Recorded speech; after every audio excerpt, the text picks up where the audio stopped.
Alors, bonjour à toutes et à tous. Aujourd'hui, je vais vous présenter une nouvelle qui s'appelle Les Fermoirs d'argent et qui a été écrite par Gorky en 1895. Alors, j'ai en ma possession l'une des rares traductions de ce récit, un récit assez peu connu finalement. Et alors, on va voir cette nouvelle dans un recueil où il y aura plusieurs nouvelles. De Gorky au XIXe siècle et au début du XXe siècle. Mais alors, avant de vous parler de cette œuvre, je vais vous parler un peu de son auteur. Alors, Maxime Gorky, qui, de son vrai nom Alexis Peshkov, est né en 1868, dans l'Empire russe. Et c'est un auteur qui va commencer son activité littéraire au XIXe siècle avec des nouvelles populaires autour des thèmes de la pauvreté, de la misère. Il va suivre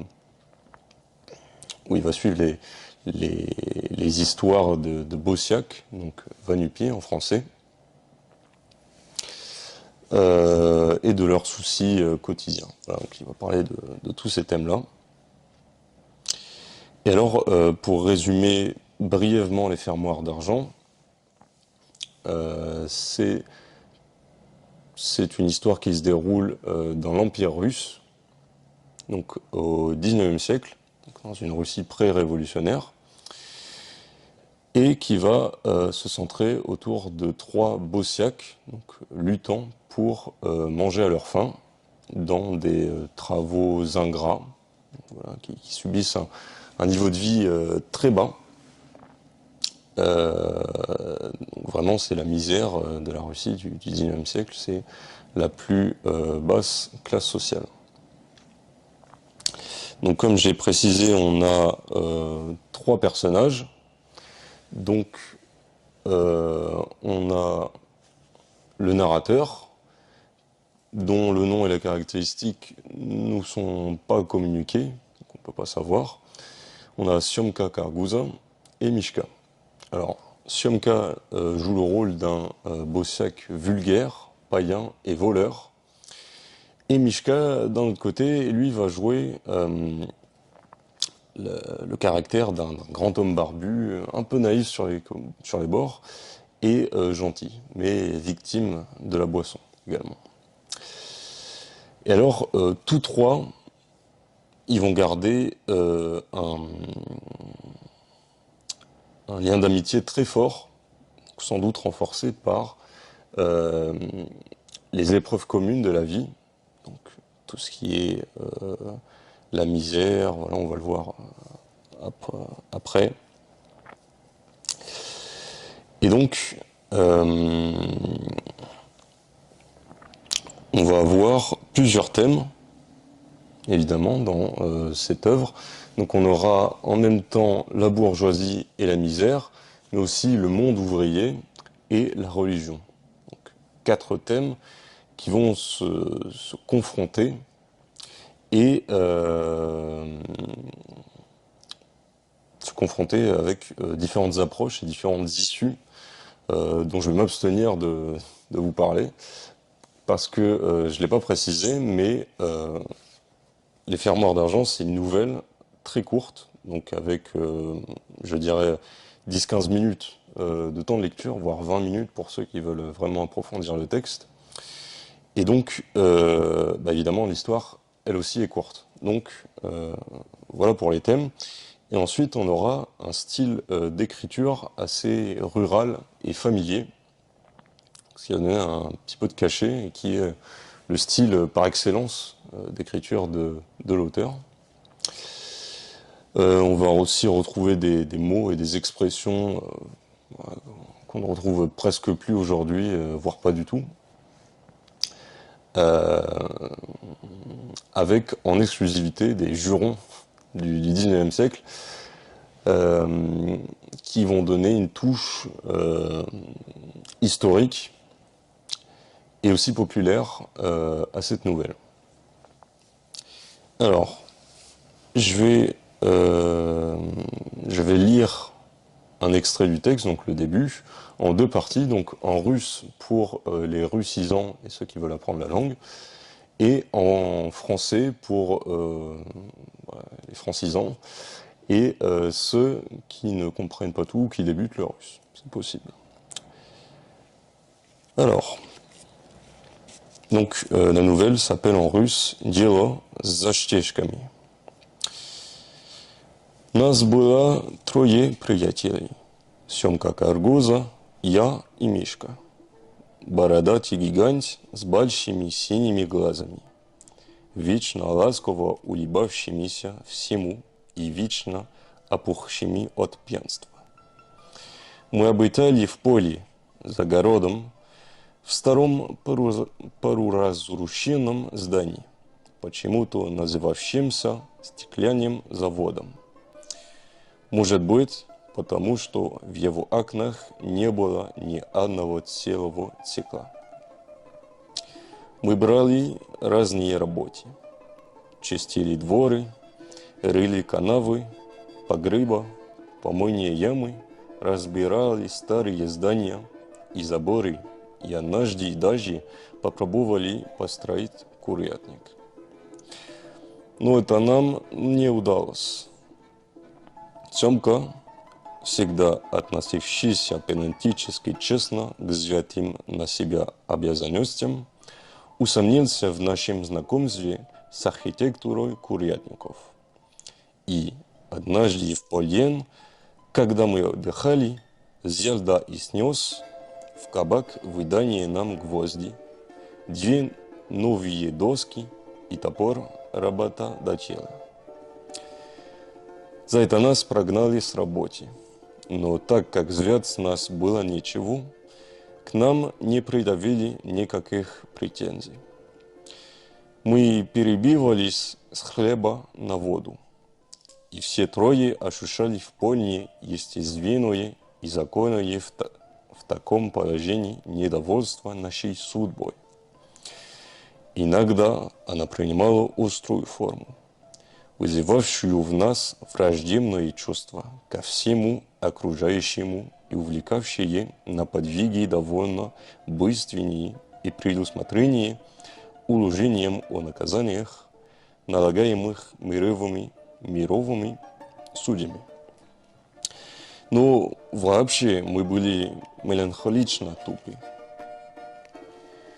Озабоченные присканием заработка и крайне слабо реагировали на все те впечатления бытия, от которых нельзя было чем-либо поживиться. Мы все трое встретились в ночлежном доме недели за две до факта, о котором я хочу рассказать, считая его интересным. Через 2-3 дня мы были уже друзьями, ходили всюду вместе, поверяли друг другу свои намерения и желания, делили поровну все, что перепадало кому-либо одному из нас, и вообще заключили между собой безмолвный, оборонительный и наступательный союз против жизни, обращавшийся с нами крайне враждебно. Мы весьма усердно отыскивали в течение дня возможность, что ни то разобрать, распилить, выкопать, перетаскать, если таковая возможность представлялась, то сначала довольно ревностно принимались за работу. Но потому должен быть, что в душе каждый из нас считал себя предназначенным для выполнения более высших функций, чем, например, копание помойных ям или чистка их. Что еще хуже, прибавлю для непозвещенных в это дело. Часа через 2 работы нам она переставала нравиться. Потом Семка начинал сомневаться в ее надобности для жизни. Копаю тему. А для чего? Для помоев. А просто бы так лет на двор. Нельзя, вещь. Пахнут, дискать будет. Ишти, помой будет пахнут. Скажу тоже, у безделья то. Выброси, например, огурец соленый. Чем он будет пахнуть? Коли он маленький, полежит день и нет его, сгнил. Это вот ежели человека мертвого выбросить на солнце, он действительно попахнет, потому гадина крупная. Alors maintenant, je vais lire cet extrait en français. Nous étions trois amis, Somka Kargouza, moi et Mishka, un géant barbu avec de grands yeux bleus. Il souriait à tout perpétuellement et avec bienveillance. Et perpétuellement aussi, il était la proie de l'ivresse. Nous demeurions à la campagne, derrière la ville, dans un ancien bâtiment à demi ruiné, appelé, on ne sait trop pourquoi, la verrerie. Peut-être parce qu'il n'y avait plus une seule vitre entière aux fenêtres. Et nous entreprenions divers travaux, sans que rien nous dégoûtât. Nous nous chargeons de nettoyer les cours, de creuser des fossés, des caves, des égouts, de démolir les clôtures et les vieilles maisons, et même nous avions essayé une fois de construire un poulailler. Mais cela ne nous réussit pas. Siomka, qui se conduisait toujours avec une honnêteté pédantesque dans les fonctions dont il se chargeait, conçut des doutes sur notre science de l'architecture des poulaillers. Et une fois, à midi, pendant que nous nous reposions, il emporta au cabaret les clous, les deux planches neuves et la hache, qui appartenaient à notre employeur. Grâce à cela, on nous congédia. Mais comme il n'y avait rien à saisir chez nous, on n'éleva nulle prétention à des dommages et intérêts pour le tort que nous avions causé. Nous vivions de pain et d'eau, et tous trois nous ressentions du mécontentement contre notre destinée. C'était bien naturel et bien légitime dans une situation pareille. Parfois, le mécontentement prenait une forme aiguë, qui faisait naître en nous un sentiment de haine contre tout ce qui nous entourait, et nous entraînait à des exploits passablement violents et du genre de ceux prévus par le code pénal. Mais en général, nous étions mélancoliques et stupides, préoccupés par la recherche de quelque travail, et nous ne réagissions que très faiblement contre tous ces imprévus de l'existence dont il n'y avait pas moyen de tirer profit. Nous nous étions rencontrés dans un asile de nuit, 2 semaines environ avant le fait que je vais raconter. En 2 ou 3 jours, nous étions déjà devenus des amis. C'est-à-dire que nous étions inséparables, que nous nous confions mutuellement nos projets et nos désirs, et que nous partageons avec équité tout ce qui tombait entre les mains de l'un de nous.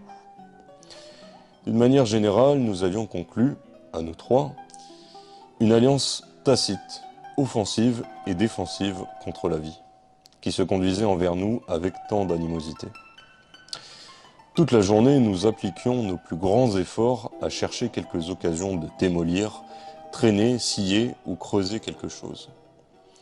Et s'il arrivait qu'elle se présentât de suite, nous nous mettions au travail avec zèle.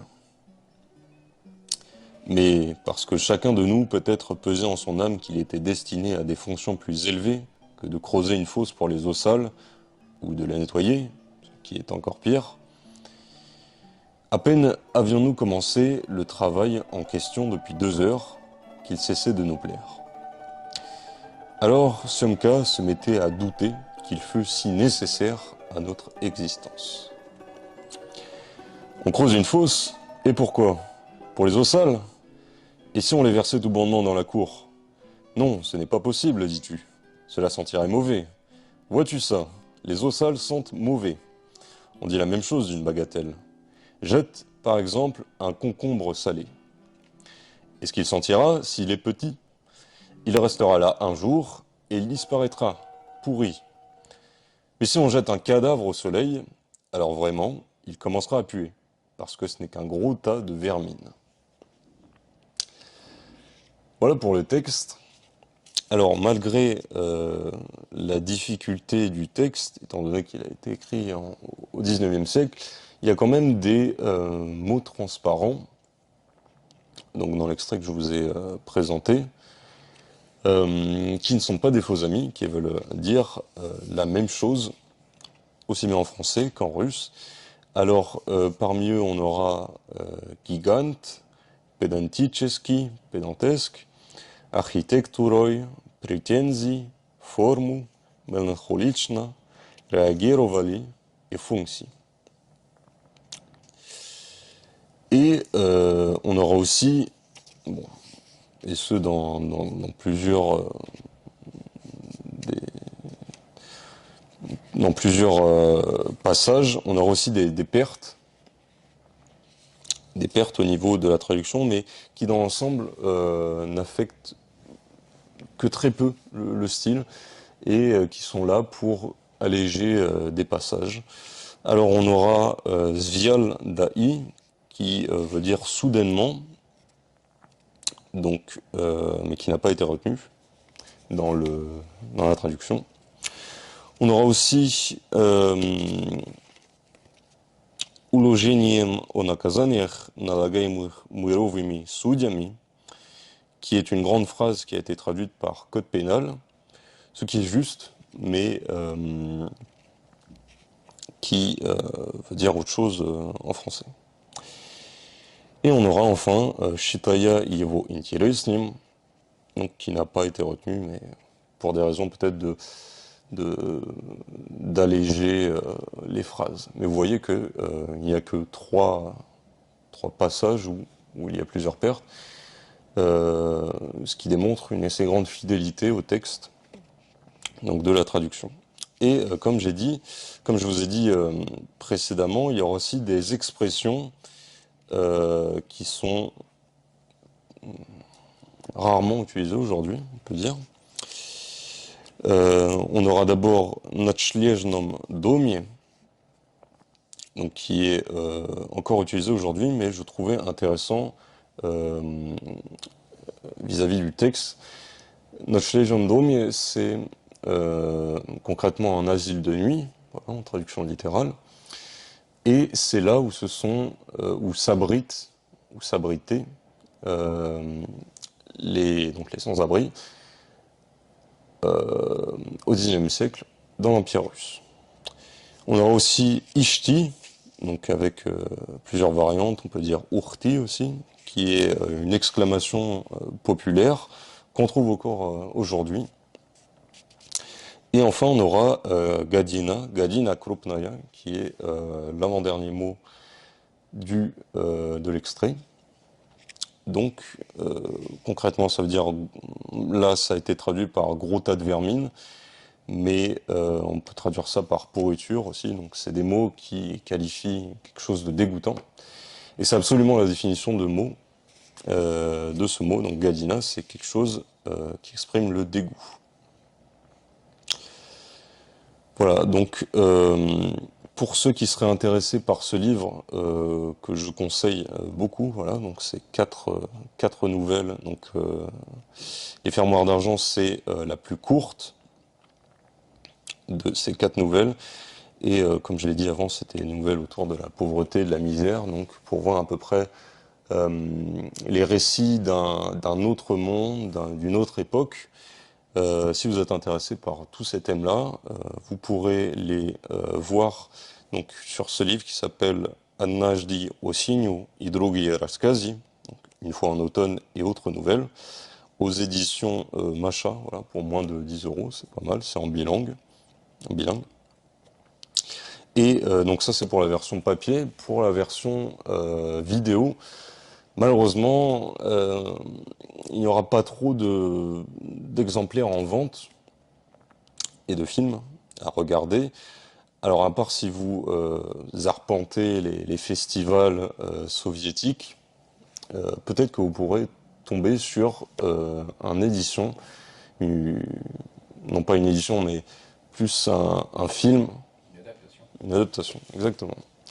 Une adaptation de 1929 par Alexandra Khokhlova, donc qui est passé d'ailleurs à Paris en 2020, donc sur le festival des pionnières du cinéma soviétique. Ouais, je crois que c'était ça. Et donc c'est à peu près la seule adaptation existante.